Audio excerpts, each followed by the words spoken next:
there's quite a lot of good reading in it. Now, at this stage, I'd like to call on an old member of AA from Cessnock that I've listened to many a time, and that is Claude.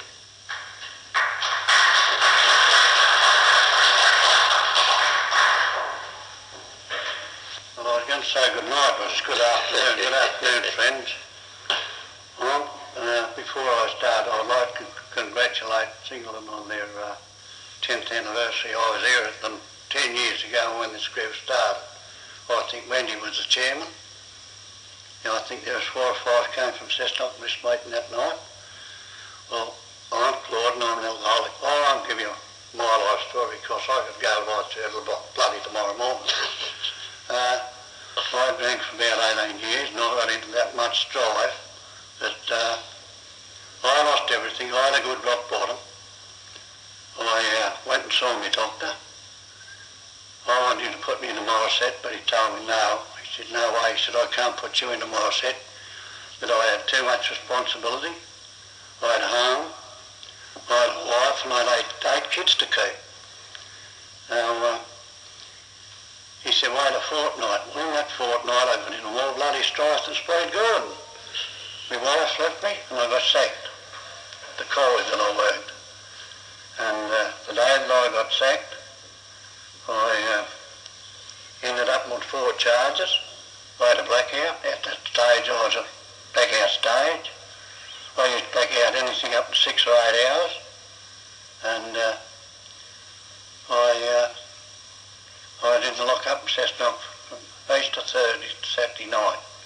I was on £200 bail, and I fronted the court on the Tuesday and I was fined 10 bob for drunkenness. And I was remanded, and the next week I came back, I was fined £5 for malicious damage, and the 2 charges were dropped. But the week before that I was fined the 10 bob, I left the court. I wasn't supposed to leave the court. I walked down Vincent Street, Cessnock, and next damn thing, 2 big wallopers, one get arm and each of my arm and just picked me up off the ground, put me back in the car. So what the bloody hell have I done now? They said, nothing, you're on remand. So I put back in the boob for another 24 hours, and I was on another £100. That was £300 I was on. So after that day, I went into hospital after that session. I went to Sydney. I went to Curry Hospital first, and I was in there for a fortnight. And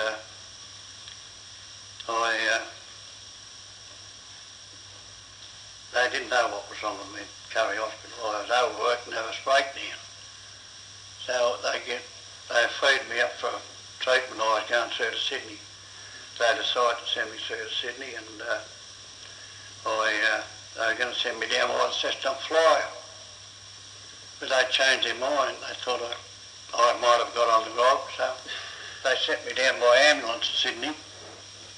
And I go to Macquarie Street. I left Cessnock at 6 o'clock. I arrived at Sydney 11:30. And I walked into Dr. Minogue's office, and we had a talk about my childhood and this and that. He said, you know what's wrong with you, don't you? I said, I wouldn't have a bloody clue, doctor. I said, that's what I'm here for. He said, you lost your tolerance. And I said, what the hell's that? He said, you can't drink. I knew I couldn't drink at that stage. This is the truth. I'd go in a pub. I'd have 2 drinks. And I'd start to froth at the mouth, and I used to talk back to front. I couldn't even bloody talk after I had the 2 middies. And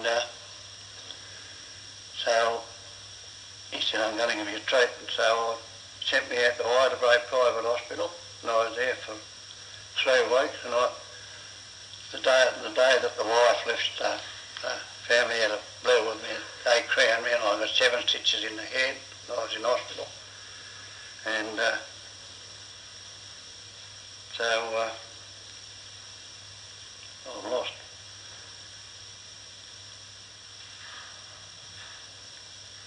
See, I can't remember my past today. says to me I'd lost my tolerance for. At that stage I was accident prone at work. Ambulance used to come to the pit every second day, take me either home or take me to hospital for observation. So at that stage I wanted to die. That's how it was. So they admitted me to Ida Bray, and I was there for 3 weeks, and I blacked out through this crack in the head I got that the kids and the wife gave me, 7 stitches. And when I was in Ida Bray for 6 weeks, I blacked out down at the lunch table, and they put me back to bed, and the specialist came in. That's what he told me it was, that it was the crack in the head that I had about 6 weeks before. So that put me back another 3 weeks. I was in Ida Bray 6 weeks. And the night that I left Ida Bray, Dr. Minogue came in to talk to me, and he told me that if I didn't give up the grog, that I'd be dead within 6 months, or I'd be in a mental institution for life. So I had something to look forward to, didn't I? But at Ida Bray, I'd learned a little bit about AA. I was laying in bed one day, and a woman came up. She just sat down alongside my bed, and she said, "What's wrong with you, son?" I was 38 years of age then. I'm 67 today, and I'm proud of it. And she said, "I'm Peg and I'm an alcoholic."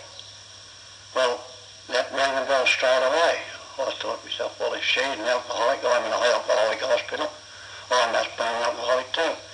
So a couple of days after, I went down, I saw these 12 steps on the wall. As soon as I saw that first step, I knew what I was, that I was an alcoholic. So I left Ida Bray. I had a new set of teeth and they kept falling. And I left there, and I stopped in Sydney another fortnight. Of course, I came back to Abmain, where I was living at the time. And well, there's nothing there. The wife had taken everything, just left me the necessities. But there was a note on the tail when I came out from the hospital from Curry. I'll remember this one till the day I die. It was, "Dear Claude, I'm not coming back to you until you give up the grog. Dolly, love Dolly." And there's a £1 note. Well, you know what I done with that bloody quid.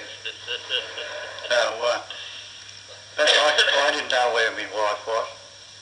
And my next door neighbour was George Nurley. He used to be a secretary of the Miners' Federation. He used to live next door to me. He was a bloody alcoholic too. And he told me where my wife was, up in Cessnock. So I went up to Cessnock, and I saw my 2 young sons. One was 1 year old. My youngest son, he's 30 years of age today. He's 30-year-old, and he's a policeman today. You know, I used to hate bloody police when I was drinking. Today they're my best friends. And my wife was in the big bedroom, all the kids behind her, and my 2 oldest daughters walked out. One was 14, the other one was 15. And they said to me, they "Wish you were dead, we hate you." So I went out and got drunk. So that was it. So as I said, I was working this program. This program kept me sober for 2 years as a loner. That's the first step, the second step. See, those steps, you don't take them out as they are. You take out the steps you need, like I did. I knew I was an alcoholic, so I used step 1 and 2, step 4, and step 10. I think they are my main steps, and I've been sober for over 28 years on this program. See this medallion here, that's not just a showpiece. That was presented to me by the Stockton group and the Cessnock group. This little bar up the top of it was presented by this group. So, both